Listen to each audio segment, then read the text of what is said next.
one of the reasons why internal analysis is important is, in fact, the main reason why it's important is to gain what we call competitive advantage. Now, there are a number of different types of competitive advantages that companies could aim to achieve. And we're just going to briefly go over here a few of what we call generic competitive advantages. One is cost leadership. If you're aiming to be a cost leader in your industry, what you're trying to do is to create a sustainable cost advantage over rivals in order to do one of the following things. Either you want to cut your price to gain market share, or you want to raise your margin by selling at the same price as everybody else but having lower costs. Now, of course, you can do some combination of the two, be somewhere in between those two extremes. But you want to the point is that you need a sustainable cost advantage over your rivals and hopefully a substantial sustainable cost advantage over your rivals in order to do one of those two things. Now, there are two approaches to gaining a cost leadership position. Either you can do it through cost cutting, that is, performing the same activities that everybody else in the industry performs, but doing them more efficiently. Whipping the horses harder or something. I'm not sure exactly what, but you're just more efficient at doing the same things that everyone else does. Or cost elimination. And here what you're aiming to do is to alter the value chain to bypass or eliminate cost-producing activities. So you're not doing the same activities that your other competitors are doing. You're doing fewer activities, or you're doing different activities in a way that reduces your costs. Let's consider examples of companies that follow each of these two approaches to cost leadership. Well, we've already seen an example of a company that pursues cost leadership through cost cutting, and that is Crown Cork and Seal. As you certainly will remember from reading the Crown Cork and Seal case study, this is a company that places a huge emphasis on frugality in their culture, in their systems, in everything about the way they do business. They have strong incentives for plant managers to cut costs. They have a culture that emphasizes being very frugal. And they do things like they keep the size of their plants small and close to customers so that they can minimize transportation costs. So they're producing the same product as their competitors and in roughly the same way, but they're doing it much more efficiently. So Crown Cork and Seal would be a great example of a company pursuing cost leadership through cost cutting, at least during the era when Connolly was CEO. Not 100% sure what's happened since then. But it appears that with their acquisition, their massive acquisition spree, it's unlikely that their cost-cutting emphasis has pervaded this much larger organization at this point. But certainly when Connolly was CEO, it was a cost-cutting strategy. With one exception, and that is that, as you will also recall, Crown Cork and Seal did not do any basic research and development. So in that sense, part of Crown Cork and Seal's strategy for cost leadership was cost elimination. They simply eliminated the cost of R&D. So let me move on now to that second approach, which is cost elimination. And there are a couple of really prime examples to look to. For example, Dell. Dell is a company that is just famous for altering the value chain in order to bypass cost-producing activities. They eliminated the middleman, went directly to customers, originally through telephone and mail order sales, but then through the internet. And they've just managed their value chain in such a way as to eliminate every possible delay in the process of producing a computer, which, because computers are rapidly depreciating products, you absolutely want to minimize the amount of inventory you're holding while that product is depreciating in value. And so, Dell is just brilliant at eliminating steps in the process so as to move product through the production process more quickly and to consumers more quickly so that they can avoid holding the product while it's depreciating in value so rapidly. And so Dell is a great example of cost elimination. A second really great example of cost elimination would be Taco Bell. Taco Bell in the early 1990s hit upon a strategy that they called K-, which referred to their strategy to basically remove the kitchen from the fast food restaurant. Taco Bell hit upon the idea of doing all of the cooking outside of the restaurant and shipping the food in cooked form in sealed containers and simply having the restaurant merely doing reheating and assembly rather than actual cooking.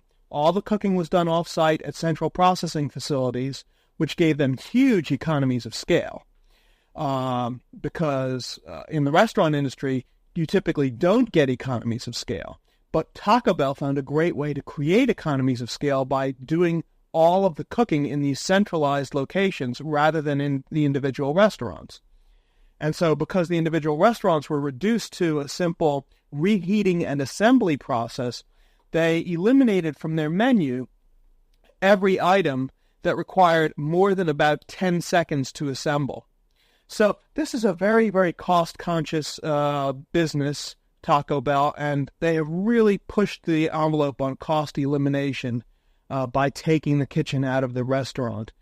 And it's proved enormously successful for them. I mean, when you go into a Taco Bell, you have to wonder, how is it that this company can make a profit selling me a taco for, 69 cents? And the reason is that they have economies of scale in the production of restaurant fare that other competing fast food restaurants can't have, because other competing fast food restaurants like burger restaurants, hamburger restaurants, fried chicken restaurants, pizza restaurants, they all have to do cooking on the premises.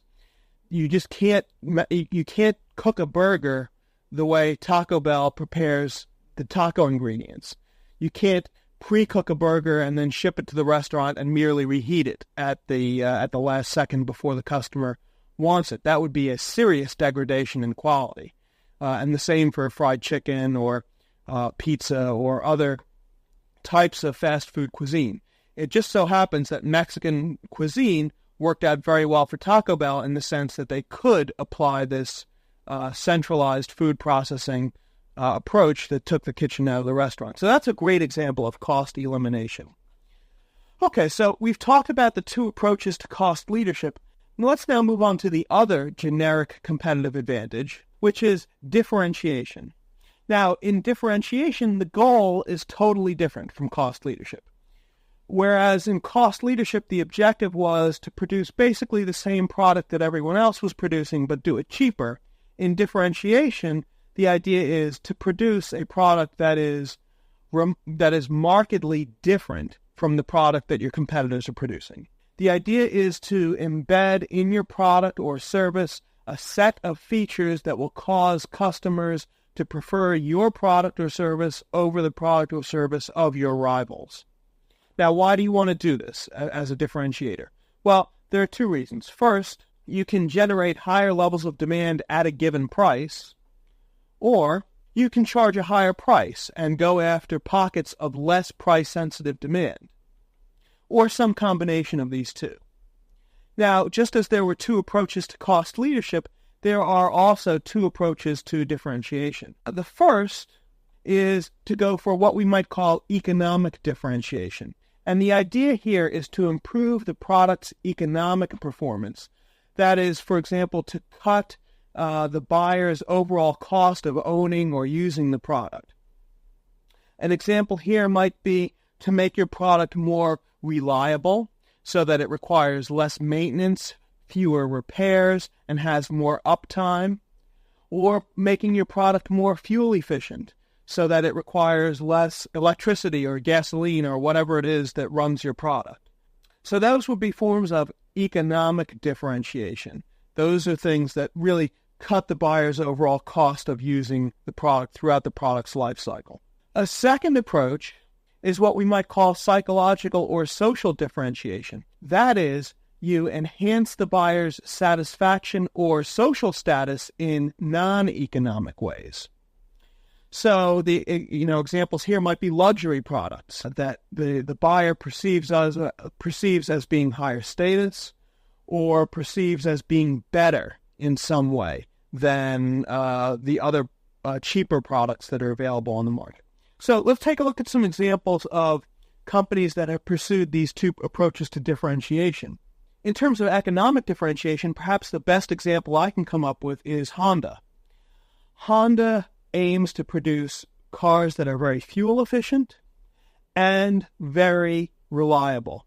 They have very low amounts of downtime. They require very few repairs. And so the overall cost of ownership to the Honda buyer is reduced. And because the Honda buyer knows that they're going to be spending less on gasoline, less on repairs, and have less of a hassle in terms of having downtime on their automobile, the Honda buyer is willing to pay a premium for that. So that's what we would call economic differentiation. Psychological or social differentiation, you can think of companies like Rolex or Godiva, companies that produce products that are substantially and markedly different from other similar products that one might buy from cheaper producers. A Rolex is much higher status than a Timex watch. You can buy a watch for rather cheap, but you're going to spend a lot for the status of a Rolex. The same with Godiva and chocolates. I mean, you can get chocolate from Hershey's or any number of lower-end companies, but if you want the highest status and most exquisitely gourmet chocolates in the world, you're looking at companies like Godiva or Newhouse or one of those really high-end companies. And for that, you're going to pay a premium.